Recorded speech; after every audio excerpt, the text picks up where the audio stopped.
you couldn't do it. You had that disconnect, right? I never said hide around 6 though. In fact, if you actually sort of clockwise draw a 6 from the inside up, it makes it much easier. See right there? Now, we can all establish that each and every one of us is on this journey, this path, and we like think of it, it's almost like we're climbing up this ladder, so to speak. Right now.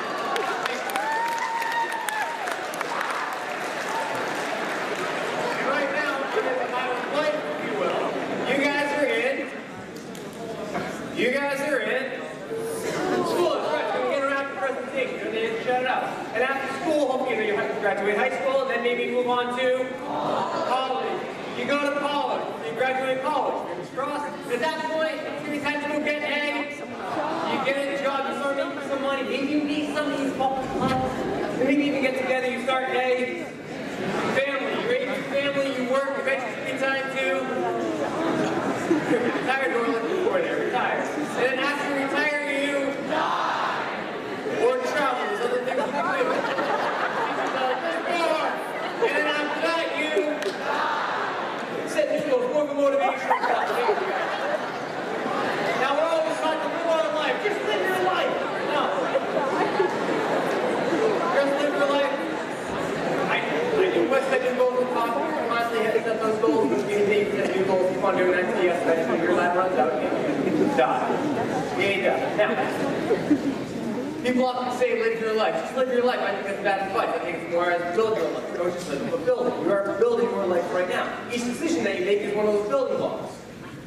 You're going to help you climb the ladder or fall off. Depends. It's up to you.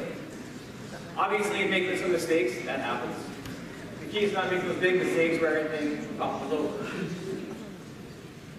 When it comes to making decisions, we knowledge. Knowledge is made up of 3 things: formal education, personal experience, outside influences. That's the knowledge. Whenever you're going to make something, a decision, we tap into that knowledge. Again, personal experience, formal education, outside influence. Outside influence, that's friends, family, what you see in movies, shows, social media, marketing, advertising, telling you what to do, what to think, how to act, what not to do. All of these things, you have to filter through them. You have to figure out what you're going to do. Lately, when it comes to making these decisions, a lot of teams have gone to vaping. The safe alternative, says who? Jay McCarthy, other main celebrity endorsers, they've been wrong before. Tobacco companies, vaping companies, bloggers. Honestly, if you actually think about it, do you know that cigarettes were once seen as safe? Back in the 20s, they were marketed, they had doctors recommending them. Camel was the most recommended brand by doctors. These really help soothe your throat right before they take it out. Something expand your lungs, so they hurt you, die. This is what we see. They understand when it comes to marketing. Marketing is delivering messages. Now what they did before is sit there and promote our product is safe. It's safe, it's going to be great for you. But then in the 1920s they started seeing that it's causing negative health effects, right? It took all the way into the 60s for regulation to come down. When regulation came down, the government basically said, hey, you can't say your product's safe anymore. Then what are we going to do? What can we say? Our product is linked to death. What can we do? Marlboro came out and changed advertising forever. They created what's called lifestyle advertising. It's not about if the product's safe or not. It's about looking for people's insecurities and trying to give them an impression of, see how this looks. Do you want to feel like this looks? You can use our product. Marketing comes down to 4 P's. It's product, promotion, placement, and price. When it comes to the product, e-cigarettes are not new. First one was 2002, 2003. They got popular here in the States like 2006, 2007. It didn't catch on with teens though. Why? Why didn't teens start doing it all the way back then? Because when they were marketing, the promotion, don't quit, switch. The alternative to smoking.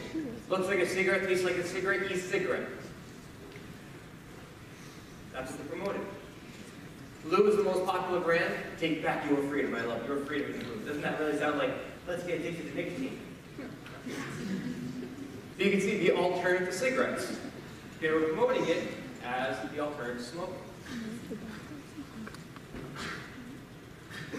It feels better than a real cigarette. Again, they were looking at it and saying, we're going after the existing smokers.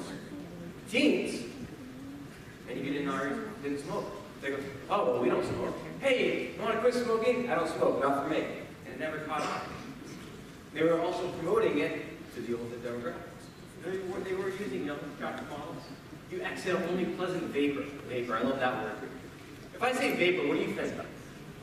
Water. There is zero water in joules. There's zero water in majority of vaping liquids. Majority of it, some have a little still water. Majority of it, it's actually oil. It's actually not a vapor, it's actually an aerosol because there are metal particles in there that go up into your lungs. They market it as vapor because it sounds harmless, doesn't it? It sounds like, oh, just water. Just water and flavor. It's like one of those humidifier things when you're sick. No. And that oil, if you actually Google it and you start looking at it, they're going to, oh, it's two main oils. It's like a vegetable oil and another one called propylene glycol. Propylene glycol, your body can't process. If you start Googling it, you're like, is it safe? It'll be like, yeah, it's totally safe. No harmful consequences. It's FDA approved. It is FDA approved for oral consumption, as in it goes in food products you can eat. And then when you eat it, where does that oil go into your stomach, right? What's in your stomach that breaks down oil? Stomach acid. You don't have lung acid here at school, right? Like, no, it doesn't happen. So what happens when that oil goes down into your lungs? Three things. One, sometimes the vegetable oil that can actually get absorbed through the lungs. Two, you cough it out, that's something called vapor cough. Or three, it sits in your lungs causing chronic inflammation. But again, just exhale pleasant vapor. Truth? Not necessarily the case. But again, they were marketing foods for smokers. What changed? Juul. Juul changed. When Juul came out, they looked at it and said, we're going to create this product.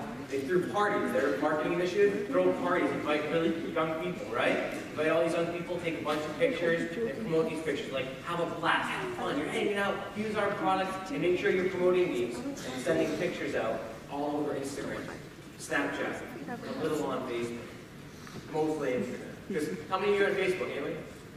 Hey, how many are on Instagram? Snapchat. Yeah, so you can see they know where you are too. Then what they did is they actually went after influencers. So other people on Instagram, Snapchat, YouTube that had a bunch of followers, they said, here's our product, here's a bunch of money, promote it to your followers.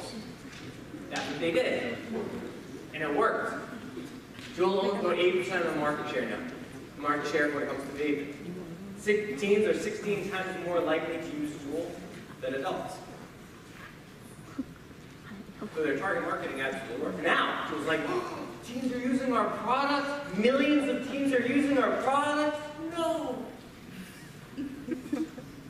We were going after the existing smoker. We just wanted to be a smoking alternative. Really? Because where does it say that? Because all I see is get vaporized. Hanging out with friends, attitude, young, making it look trendy. Again, they know what they're doing. They understand perception can dictate reality. An illusion, you create the illusion, it can cause real reaction. That's the whole idea. When it comes to marketing, you want that reaction. You want people to buy. I'll show you what I mean. What I want you to do is actually stare right here. Don't worry about the hypnotizing. Just stare right here. I'm going to count down from 10. When I hit 1, look at my head. Not until then. 10. Stare. 9. 8. Keep on staring. 7. 6. You're almost going to feel like you're falling into it, popping out at you. When I hit 1, move your eyes to this, to my head. Don't let your eyes adjust. And stare right for a while. 3, 2, 1, lift my head. Ooh. Lift my head. For those of you downstairs, look the first time you can look for them. We go the other way. Here we go. 10, stare. 9, 8. Stay working before really stare. Feeling the falling doors popping out at you. And I have 1, move your eyes to this, to my head.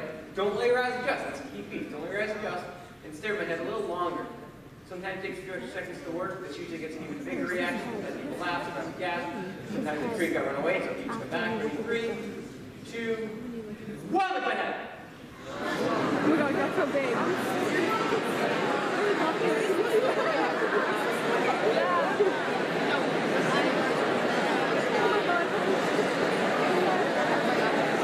Now, obviously.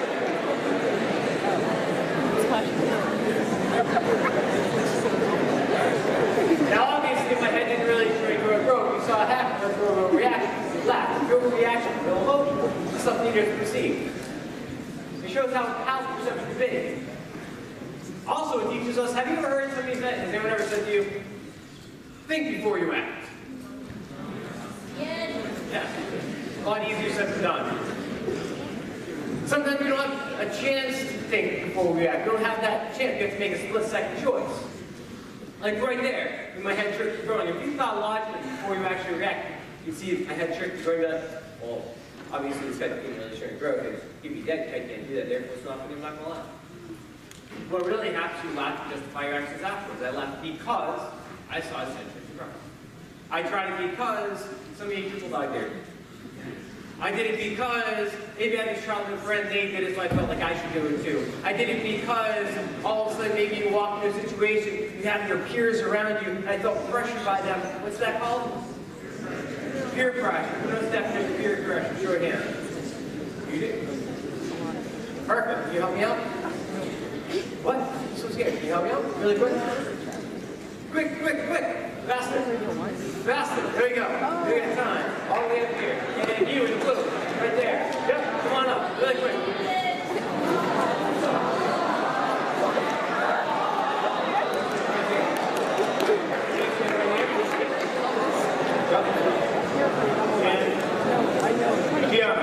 And who knows the definition of peer pressure?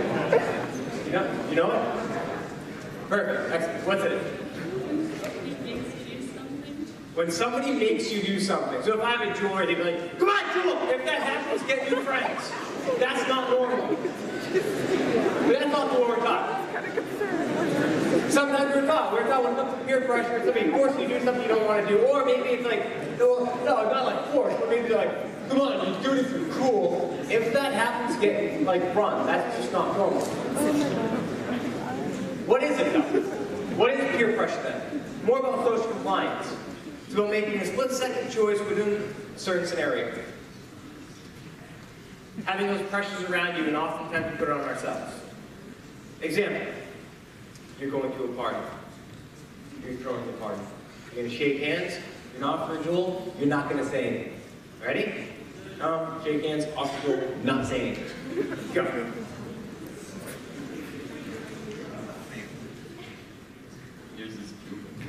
See that? It happened fast. Try it again. Ready? Try it again. Ready? Go. One more time. Go.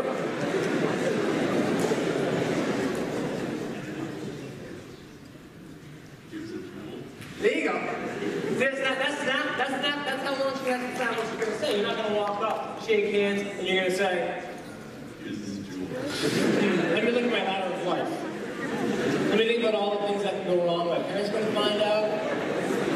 Does anybody actually know what's in this stuff? Am I going to get addicted? Does anybody really, like, health effects on this? Does anybody have any information? No, I'm not asking for, like, a blog. I want, like, a medical journal. That's not going to happen, is it? You're not going to be sitting there thinking about all this stuff. No, that'd be a really long, awkward handshake. You feel his hand right now, just let go! But the reality is, if you ever do find yourself in a situation, you can get next to a girl, put it like that. Oh, let go, feels weird. Now, what happened? You're going up there, it's a split second. What's really going on? Maybe you're walking up, you're like, oh, going to a party, classroom party. There's other people there. People that you play ball with, maybe.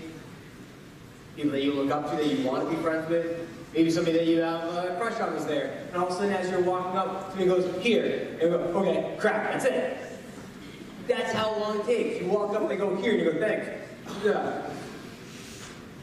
That's it. That's split second. Because what's really going on is you're looking around, you're seeing all these other people, and you're worried about what they're thinking of you. As much as we want to be individuals, we're also really scared of being excluded. We're constantly thinking of who we are, how we fit in. We make choices based on what we think others want us to do, what we think we're supposed to do, as opposed to what's best for us. Especially when you get those split-second choices. It's social compliance. One of my favorite mentalists, named Darren Brown, and especially on Netflix, called Push. The whole idea with Push takes one person, unknowingly surrounds them with a bunch of actors and actresses, creates these situations, these scenarios that we'll see if we can lead somebody through social compliance, to lead that person to push another innocent person off the building to their death. I won't give away the ending. One of the things that they did, they had a chair test. Chair test, they had 15 chairs lined up, 3 actors. 3 actors, their job, hear a bell, stand up, bell, sit down. That's it. Filling out a form, no talking. Filling out a form, they bring one other person in, that person sits right next to them. Bell goes off, stand up. What is that person doing? Put the belt, sit down. Belt, stand up. What do you think that person started doing? Standing up, sitting down. They bring one other person in. They sit there, stand up, sit down. One other person. All of a sudden, one by one, all the chairs are filled. 3 actors leave the room. 3 new people come in. Everybody stand up, sitting down, no idea why.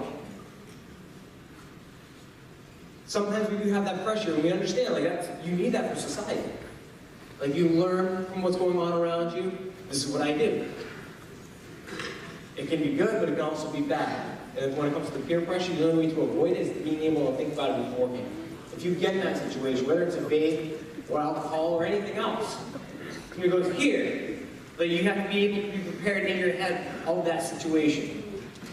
What am I going to say? What am I going to do in that moment? If you figure it out now, you plan for it now, you make that decision now, you don't have to make it in the moment. You've already made it. Give them both a nice round of applause. You guys have a seat.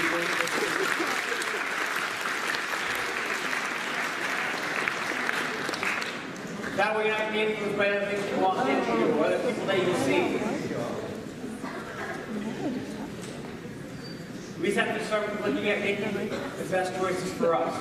How do you make the best choice? How do you make the smart choice? Does anybody have a coin, a penny, a nickel, a dime, a quarter? Don't throw it at me. If you have one, just hold it up. Nobody. I think I have Save. You got one. Kirk, come on up.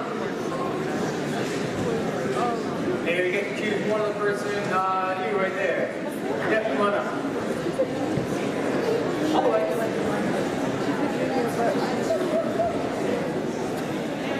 Correct, you can stand right here for me.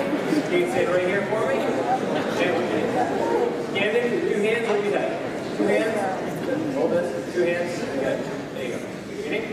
Jackie. Jackie, before I do this, do you have permission to do it? Do I have permission? All right. First of all, make smart choices. Get all the information first. Jackie has no idea what the thing she agreed to.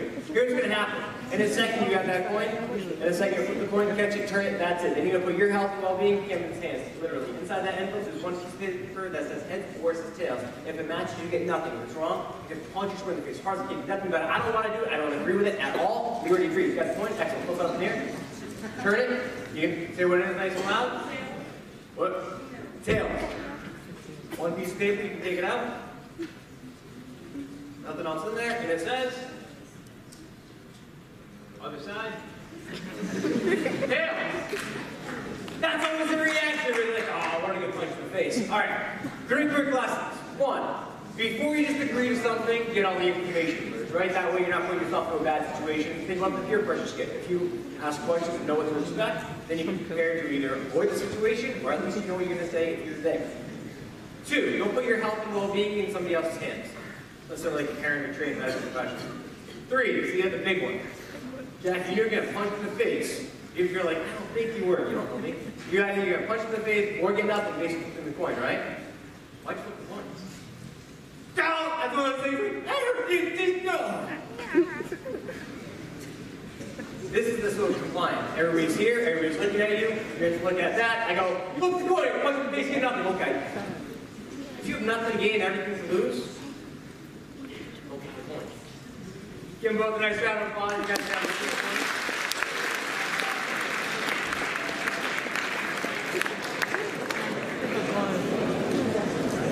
Again, if you're going to take a risk, it needs to be worth it. Get all the information first. That was the first piece. When it comes to vaping, there's definitely a lot of misinformation out there, so let's look at what the actual information is. Here's what we do know. There are pulmonary effects. It does call it pulmonary effects. Pulmonary is the lungs.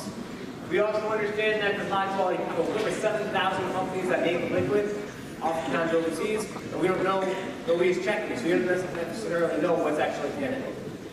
We do know that some of you can say nicotine-free. If you go to Juul, that's nicotine-free. Juul doesn't make nicotine-free. I was speaking down in Georgia, and it goes, that's not true. That's not up for debate. You can get a knockoff. You can get like a liquid on your own, a nicotine-free liquid. Even a nicotine-free liquid, the FDA tested a lot of them. They actually found they contained nicotine. How can they do that? Because they know there's a little regulation. They know that you might try a nicotine-free one. So like, I don't want to look at nicotine, but I just want to try it. And by the time regulation does come down, it's too late to take them. We do also understand there is secondhand vaping, so when you exhale, there is still stuff in the air, and when that goes out in the air, it lands on something like clothing or furniture. You can actually touch it and go through the skin if you're really careful. toddlers and stuff. That's third in vaping. It's also a wet form. It's a chronic inflammation of a teenage girl. You know, vaping for 3 weeks, and all of a sudden, once inflamed, it starts putting fluid.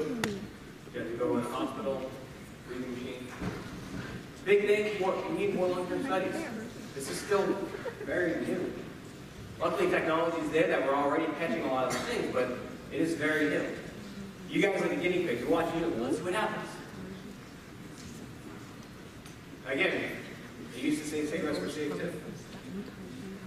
We do know that there are certain side effects that are recorded: irritation, nose, throat, ear inflammation, standing, increased blood pressure, heart rate. They had all sorts of studies. I just looked at how vaping chemicals affect the cells. When the heart actually saw that they linked vaping to heart disease.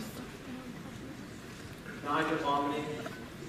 When it comes to the cells, another one was actually looking at the fact that this one actually dumped up the mitochondria within the cell. Mitochondria?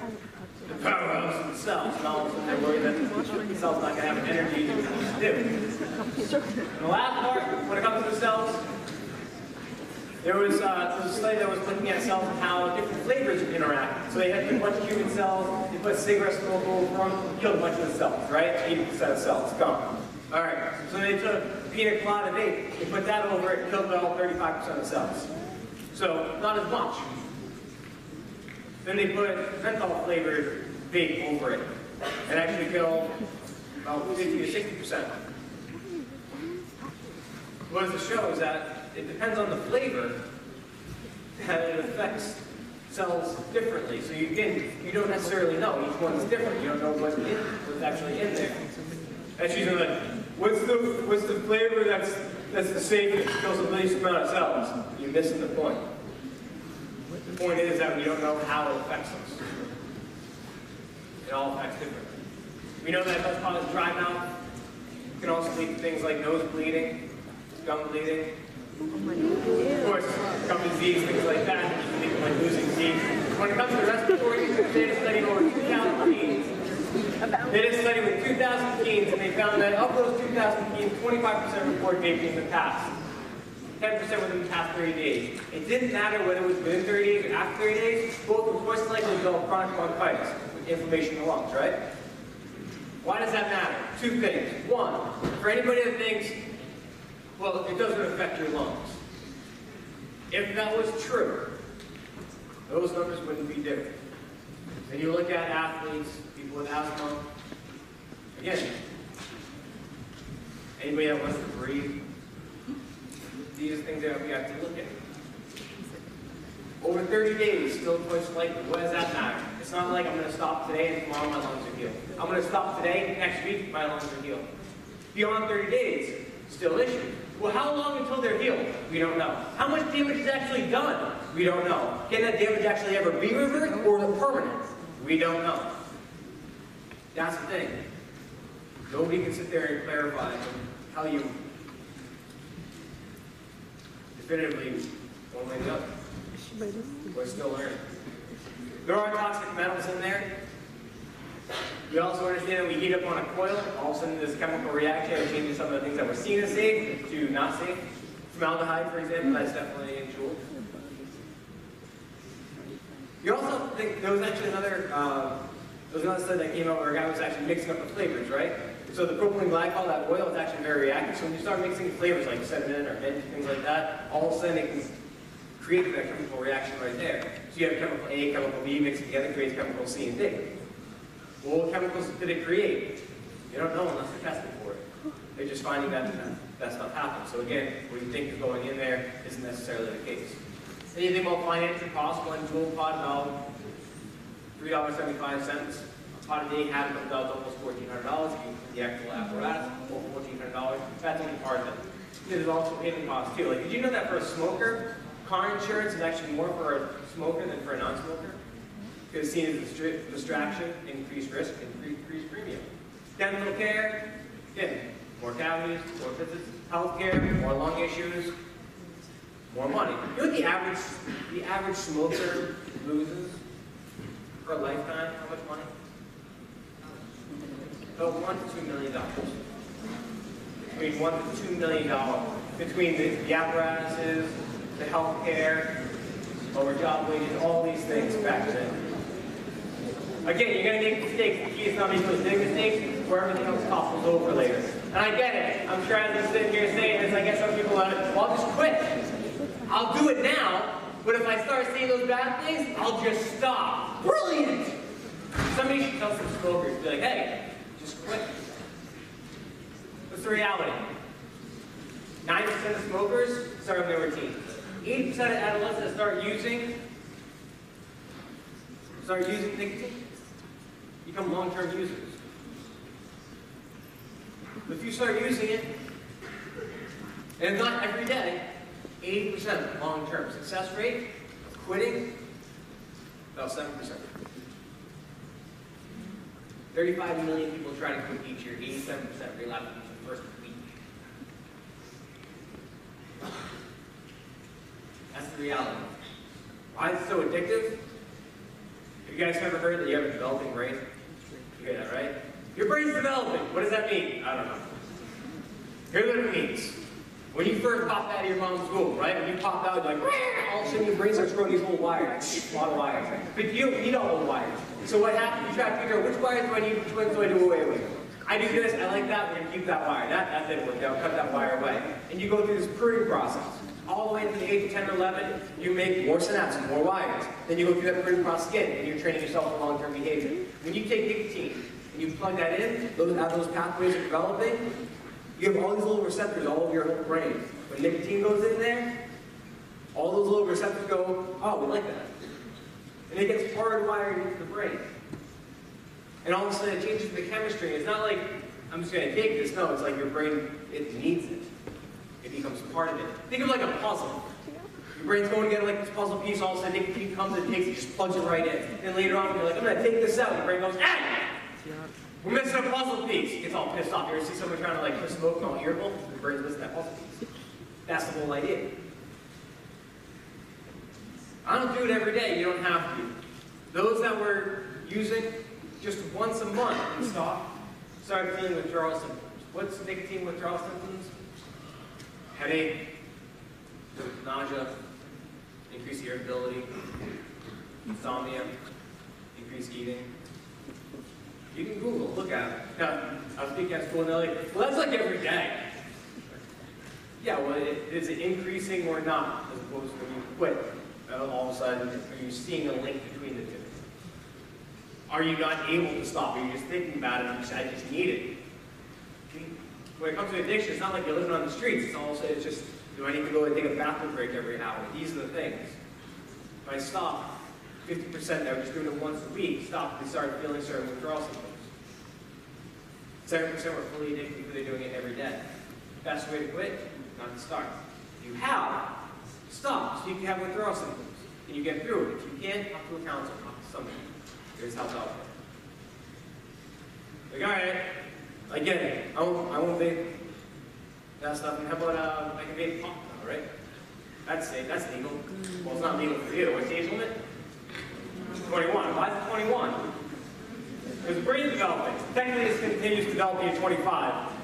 Some of your research shows all the way to 30, which would make sense for some people I know. What does that actually mean? Why is it 21? Close enough. That's basically what it is. What it basically shows is that the younger you are, the greater risk that you have an issue later. Because as your brain's developing, right? You're training your brain. So maybe you have social anxiety, right? You have a hard time making friends. Making friends can be an awkward thing, right? You're trying to find other people, like, oh, we play sports, but no, I'm not good at sports. You know? Okay. Music, no, I don't do that. Okay. You're trying to find your place. And all of a sudden someone goes, here, we do this. Oh, I can do this, and now I can be included. Oh, that was easy. This is what you train your brain. This is what we do with friends. This is how you hang out. And you start partying, this is how we do a party. Maybe it's dealing with stress, anxiety. I can't cope with it. Life just happened. Life will jump up and punch you in the face. You're like, oh my God, what do I do? I'm just going to take this substance, whatever it is. I just need to get from point A to point B. I'm just going to take this substance, get from point A to point B, good. Our life jumps up, punch in the face again. I'm not going to deal with it. I'm push over here. I'm just going to take this substance again, get from point A, from point B to point C, from point C to point D. You can see this pattern developing, right? I'm not an addict, but you're training your brain that this is what you do. This is how you cope. This is what you need. You train that behavior. That plays a role. But doc prescribing, I have no problem with those medical marijuana. I love the fact that they're separating out the CBD oil from the THC, so you can get the benefit without the actual high. You have a prescription? No, that's self-medicating. It's a different story. Well, it's for depression and anxiety. They have research that shows depression and anxiety can actually increase among teens that use pot. But it's natural, it goes in the urine. So does poison ivy. Don't smoke that either. And the stuff that grows in the urine, it's a little different now because everything's all being spliced and changed around to increase that THC levels as well. It's not, it's all genetically modified. My big thing, age matters. In fact, they had a study, they followed 1,000 people from the age of 9 to 30. They found that those that started using pot before the age of 15 increased the chance they're going to have drug and alcohol problems in their 20s by about 68%. Those that did between 15 and 17 still increase the chance by 44%. Why? Because you train your brain to do what you do. So later on in your 20s, when life gets harder, because it does, you have more stress, more stuff on your shoulders. Now all of a sudden, this is how you train yourself to cope. So now you're using the substance as a healthy way to cope. The younger you are, the greater increased risk there is, altered brain development, trigger things like psychosis, especially with the high THC levels there are now. Exacerbation, schizophrenia. Psychosis, like losing touch with reality. You know, like, the dogs are after me. I don't see any dogs. They're in the bushes. Like, this is what we're talking about. You have to be careful. It might be one of those things where that extreme paranoia, lower academic growth, career success. That's usually what some people will be like, I know a lot of smart, successful people smoke a lot of weed. Anybody here, show of hands, know anybody really smart, successful, smokes a lot of weed? All right, does anybody know anybody that's not smart, not successful, smokes a lot of weed? Show of hands. Oh my God, more hands. Who would have thought? Honestly, what are the odds? We know what the odds are. And that's why I'm not saying it's 100%. But we understand there's a greater risk. Don't take that risk. Even though we have this, we still sometimes look for other things, other coping mechanisms like stress. Anybody here feel stressed right now? You know him? What are your things when you finish high school, you get to college? You think you're going to be less stressed? Who thinks more? All right, then you finish college, you get a job. Who thinks at that point less stressed? Who thinks more?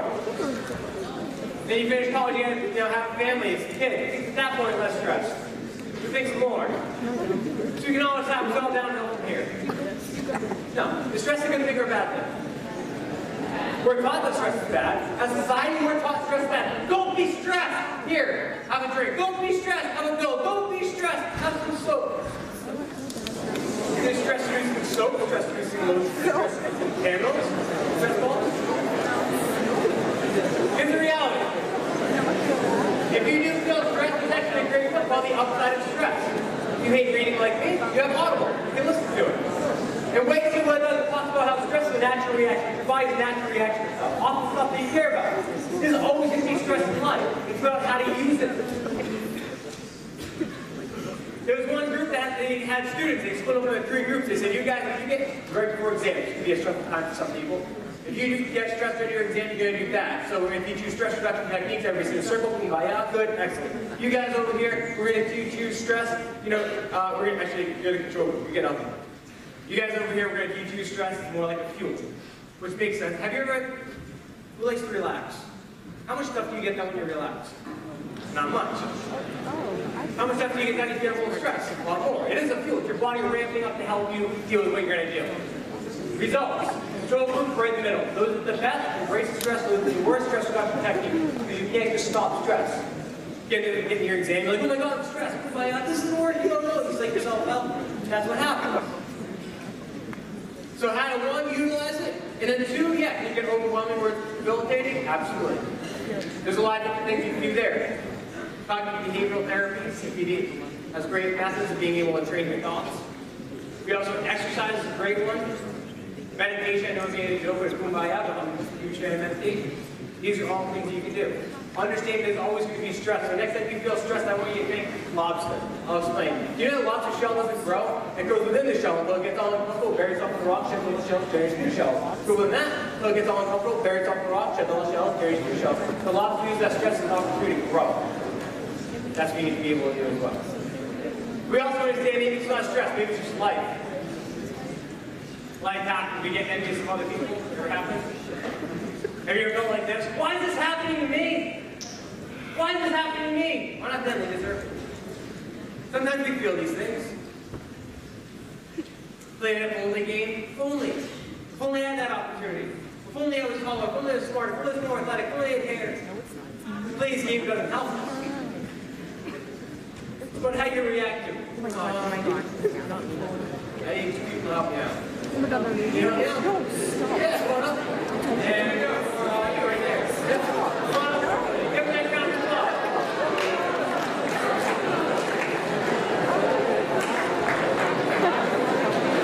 Come on up.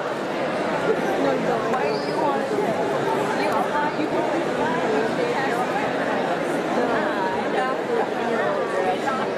You can stand right here for me. You're going to stand right there for me. Perfect. Your name? Please, Kiana, right there. Perfect. Please, Kiana, have you guys ever played poker before? No, we have king of spades, we have queen of hearts. Who wants to choose? Who wants to do it? Perfect. All right, we got the king of spades, queen of hearts, who wants the king? King means pool of power playing poker. Here we go. Whenever you're ready, right there? Which one? Amazing, she got it! Yeah, give her a round of applause. Chin up, you have the king, put your chin up, all the way, there you go. Hug the card, chin down, free.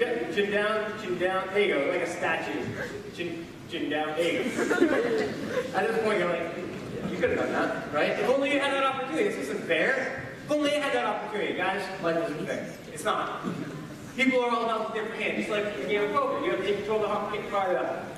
Do you have to take control of the cards you dealt? No. You have 0 control of the cards you dealt. If you have the best hand, it's guaranteed you're going to win. No. If you have the worst hand, it's guaranteed you're going to lose. No. In fact, the best poker player, they can have the worst hand, they can still win. It's not about what you're dealt, that's how you play the hand. It's all about strategy, understanding what you want and playing the game. When you understand that, you can make your own winning hand. It says you have the king now. Sometimes you think you have it all figured out, like you have these things, but now you realize you can still lose. Give them both a nice round of applause.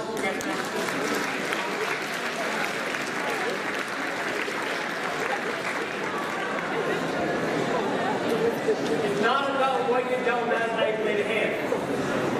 Sometimes that can be really difficult to understand. That's a tough one. You look around at other people and you see them and you compare them to yourself. We do that. We know our own personal truth though, right? You know all your secrets. You know everything about yourself. All the good, all the bad. When you leave the door, when you go meet with other people, we put on these social masks. How we want to be portrayed, how we want other people to see us. And then what we do is we compare ourselves to other people's social masks, everybody else doing the same thing. Now you compare your real truth to everybody else. Then we go online. You don't post reality, you post perfection. We compare ourselves. When we see that, we think, oh man, I'll never be like that. You got it good. This is where I'm going to go. I'm going to make decisions because I'm not to that level. I'm down here. These are the type of choices that people like me make. You live down to that. You fulfill those expectations. If anybody's ever said, like, you're not smart enough, you're not good enough, understand it's up to you on if you want to prove them right or prove them wrong. You still have that choice. Things sometimes do go wrong. We have to look at where we want to go. When I was taking motorcycle safety course, one of the things that they teach is as you're driving the bike, let's say I'm going to hit a fence. What do? I look at where I want to go, and the bike will take me there. If I just stare at the fence, what am I going to do? It hits the fence. When life gets hard, there's always people trying to tell you, oh, just use this will be an easier thing. This will make it easier. They market it that way. And when you choose the easy way, oftentimes you pay for it later. Sometimes we give up things that we didn't even realize. Like, that's my grandfather. That's why I do this. He's 7 years old in that picture. I had about 2% of his lung left. Died about a year later. I remember being a kid being like, Grandpa, let's go outside and play. He said, I can't. Why not? I made a stupid choice when I was younger. Sometimes I know it seems like, oh my God, this was going to last forever. It's not. Life can be long. Life is about experiences. There's certain products out there that will take those experiences away. Make things harder. taking your money, taking your health. There's an old Greek proverb that says your thoughts become words, words become actions, acting of habits, habits become behavior, behavior becomes character. It all builds on each other. There's always going to be people trying to influence those thoughts. That's what I'm saying. Like tobacco companies that would sit there and say, the friend developing self-image of the young person needs all the support and enhancement it can get. Smoking may appear to enhance that self-image. Again, if you want to be, if you feel insecure, you can use our product. You want friends, you can use our product. That's what Jewel is looking at. Teenagers, potential regular customer, overwhelming majority of teens start smoking when they're still in their teens. Smoke power teenagers, particularly according to Philip Morris. Philip Morris is owned by, that's the maker of like Marlboro, who's owned by Altria. Altria also owns 35% stake in Juul. See, we think like, oh, it's vaping, it's a different company. No, they all kind of go back to the 5 main tobacco companies. Vaping is big tobacco. Make sure that the product is attractive to teens. Carries scrolls from like the taste of candy, you know what I'm saying? Now think about the vaping flavors. They know the majority of teens started vaping because of the flavors. That wasn't by coincidence. Based on this, the high school student. I get it, I'm sure there's people out here like, don't tell me what to do, magic boy. I'm not. That's not my job. My job is to educate. All I'm doing is saying, you guys are on this path, right? You're on this path through life. Do you see the giant trap these guys are set up for you? Do you see the giant trap? A lot of people already fell into it. Do you see the giant trap? Good. Now you see it. Now it's up to you if you want to fall into it or go around. I can't make that choice. That's up for you. I hope you make the right one. All my sources, I'm sure you guys care. That's all my information. Thank you guys so much for your time.